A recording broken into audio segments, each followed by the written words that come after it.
Естеріңізде ма? Бір батырмалы смартфон шыққан кезде бәрі вау деді. Батырмасы смартфон шыққанда бәріміз вау дедік. Сол уақыттан бері әлі қызық ештеңе шықпады. Бүгін айтатынымыз Samsung Galaxy Fold.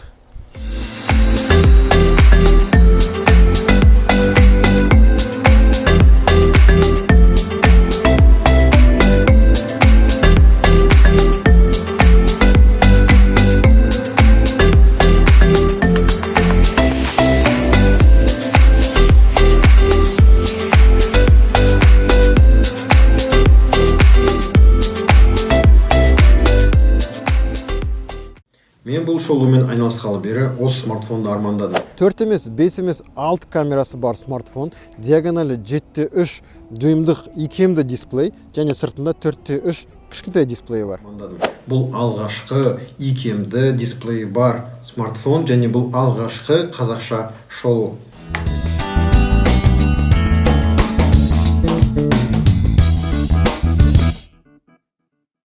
Қан маған лақтырыңдаршы. Жарайды, өзім алам. Ал ішін қараңыздар. Мынау ішкі қорабы үгітілген қағаздан жасалған, яғни тез ыдырайды деп табиғатты ойлап жүрген адамдар ғой. Міне смартфонның өзі. Кейінге қалдырайық. Ішінде не бар екенін көрмейсіздер ме? Мынау карбондық чехолы өзінің. Ал енді ең қызығы енді басталды. Қараңыздар. Мынау тез зарядтайтын қуаты. Ішінде тағы да мынау USB, мынау Type-C. Яғни бірден көшірем десеңіз, соған арналған. Зарядтайтын кабелі. Мынандай тағы да қорап. Оның ішінде қораптың ішінде қорап деген сияқты. Мынаның ішінде бұл неше түрлі құлаққаптың сыртына жабыстыратын қабық дейікші. Бәрі өте әдемі жиналған. Бұл енді көрініп тұр. Лакшери сегмент қой бұл. Қазіргі тілмен айтқанда лухари ғой. Баба. Құлаққаптың өзі сымсыз құлаққап. Samsung Galaxy Buds. Яғни сымсыз, сапалы. Бұл магазинде сатылатынды сізге тегін беріп тұр. Жалпы осы қораптың ішінде не бар екенін көрдіңіздер. Алып тастайық. Сөз жоқ.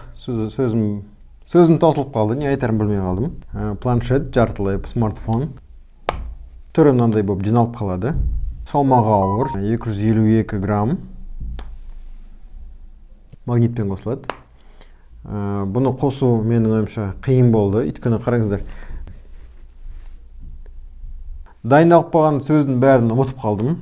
Енді тез айтып кетсем, бұның процессоры Snapdragon. Бұрын Samsung Galaxy жаңағыдай S10-дар, S10 Note деген сияқты смартфондардың бәрі Exynos деген процессор қолданатын. Бұл алғашқы рет Snapdragon қолданып тұр. Snapdragon 855. Бұл топтық смартфондарға қойылатын процессор. 12 гигабайттық азу, 512 гигабайттық ішкі жады бар. Динамигі екі жағында, ол дауыс шығуға өте ыңғайлы, өте жақсы. 6 камерасы бар, яғни мына бетінде 3, мына бетінде 1, яғни ішінде және тағы да 2. Ішкі экраны өте әдемі. Енді көп адам сұрайтын, мынау ортасында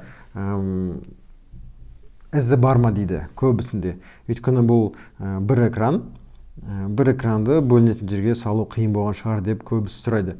Енді қараңыздар, дүзу қарап, жұмыс істейтін болсаңыздар, ізі көрінбейді, ізі білінбейді. Бірақ енді іздеп, жаңағындай үстін басып қарайтын болсаңыздар, әрине ізі көрінеді. Бұл смартфон ұстағаныма біраз болды. Енді келесі артықшылығы бұл фотоаппарат. Фотоаппарат енді Galaxy S топтық модель сияқты жасалған. Соның функциялары да ұқсас, күштері де ұқсас. Мысалы, бұда 12 мегапиксель на жағында, алдыңғы фронталды камера 10 мегапиксель. Қалай болады екен деп музыка қосып едім. Басқа жақта ойнап жатқан кіші қызым жүгіріп кеп қасыма кеп билеп жатыр. Яғни бұның музыкасы қатты шығады.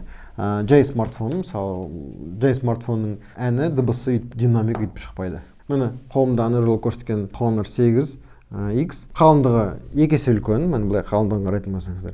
Бірақ ашылса ұқсас, қалыңдығы бірдей. Енді бұл екі кішкентай смартфоннан жиналды деп айтатын болсаңыздар, бұның аккумуляторы екеуі екі жақта орналасқан. 4380 екі жаққа бөліп тастаған екі аккумуляторда. Смартфон жан-жағын қарайтын болсаңыз, динамигі екі жақта орналасқан. Және мына жерде кішкентай батырмасы бар, егер көрінсе сіздерге. Бұл ең қызығы, бұл сіздің саусақтың сенсоры, яғни дактилоскопиялық сенсор. Сонда сіз саусағыңызды былай қойсаңыз, ашып береді. Вау деп айтуға болады, өйткені смартфондар асықпай көтеріледі, біреу одан да жақсы, екінші одан да әдемі деген сияқты. Жақсы, ыңғайлы деп қатты мақтап қалған жоқпын ба? Бұндай да жақсы смартфонның минустары бар. Біріншісі ол бағасы. Бағасы қазіргі таңда 1 миллион теңгеге кішкене жетпейді, яғни 989 мың теңгеге табасыз.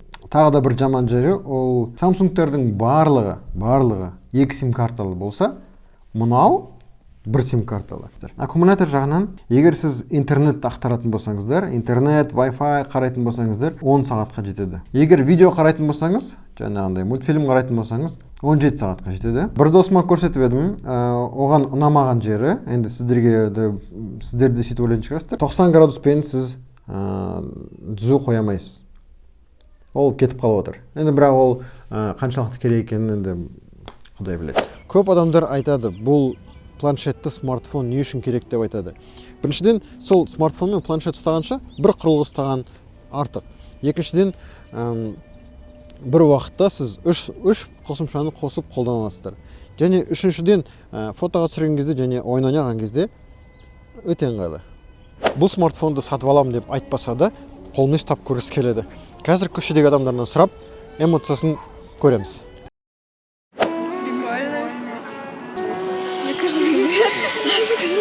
Жалпы ойларың қандай, жақсы ма, жаман ба, ұнай ма, ұнамай ма? Күш телефон? Күш телефон негізі. Біз ұстап, маған бүйтіп ұстатқаныңызға рахмет. Базар жоқ, әдемі телефон.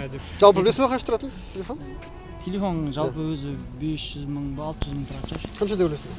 600 сондай баға тұрады. 600? 500? 500 мың теңге тұрады ғой. Ары Көрініп кетсе тұр 800 тұрады. 800 тұрады. Удобно екен. Жақсы. Сырттан да көрді, мықты екен. Жақсы, рахмет. Samsung Galaxy Fold. Ашылатын ба? Көрдік. Қайдан көрдің? Рекламада көрген. Жоқ, оны ұстамадың ғой сен өзі? Ұнай ма? Иә. Осымен сіздерге Samsung Galaxy Fold көрсетіп армандадым, арманыма жеттім. Қайталап айтайын, бұл алғашқы қазақша шолу. Сіздерге ұнаған шығар. Осымен шолуым аяқталды. Сіздерге көрсетейін деп арманмен бөліскенім өте өзімде қуаныштымын. Лайк басыңыздар деп сұраймын. Қазақ тілді достарыңызбен бөлісіңіздер. Осы, рахмет, сау болыңыздар.